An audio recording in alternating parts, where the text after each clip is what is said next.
प्रिय दर्शकों, त्योहार का मानव जीवन में महत्वपूर्ण स्थान होता है।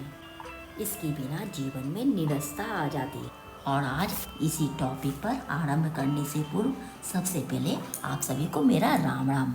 वीडियो देखने के क्रम में इसे लाइक, सब्सक्राइब और शेयर करना न भूले, क्योंकि लाइक बटन दबाने में कोई पैसा नहीं लगता। मेरे प्यारे दर्शकों, त्योहार सिर्फ खाने पीने और उमंग उत्साह का संचार करने के लिए नहीं, बल्कि हमारे प्रत्येक त्योहार मनाने के पीछे कोई न कोई पौराणिक आख्यानें प्रचलित है और प्रत्येक आख्यान हमें कुछ न कुछ सबक सिखा जाती है। जैसे होली, हम सभी जानते हैं कि होली, जिसे हम रंगों का त्योहार कहते हैं, इसके पीछे भी कई पौराणिक कथाएं प्रचलित हैं। जैसे राधा और कृष्ण की पावन प्रेम कथा, कंस पुतना कथा, राक्षसी ढूंढी कथा, भक्त प्रहलाद कथा इत्यादि।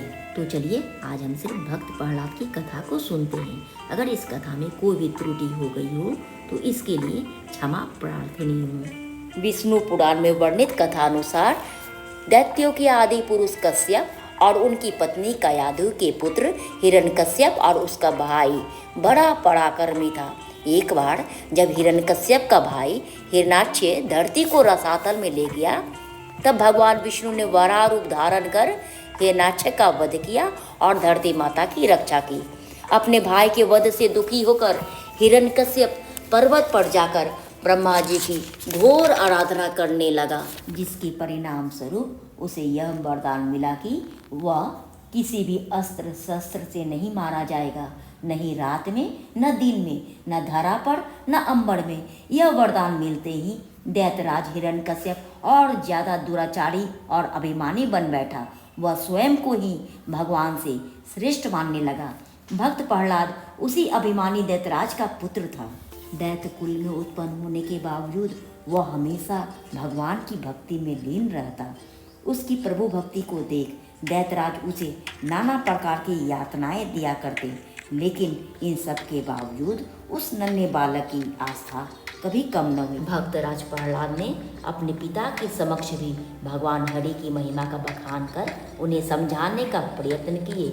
यह सब देखकर हिरण्यकश्यप ने उसे खत्म करने का निश्चय किया, लेकिन भक्त प्रहलाद हमेशा प्रभु की कृपा से बच जाते थे। तब हिरण्यकश्यप की बहन होलिका ने देखा कि प्रहलाद हर बार बच जाता है। तब वह अपने भाई से कहती है कि मैंने अग्नि की साधना कर एक शीतल पट प्राप्त किया है, जिसे उठकर अग्नि में बैठ जाने पर अग्नि उसका कुछ बिगाड़ नहीं सकती। तब जाकर ढेर सारी सूखी हुई लकड़ियाँ एकत्र की गई। लकड़ियों के ढेर पर होलिका दुशाला ओढ़कर प्रहलाद को गोदी में लेकर बैठ गई।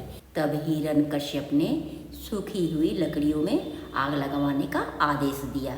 आग लगाते ही सूखी हुई लकड़ियां धधक उठी, परंतु उस समय भी गोद में बैठे परम भक्तराज प्रहलाद प्रभु की भक्ति में लीन थे।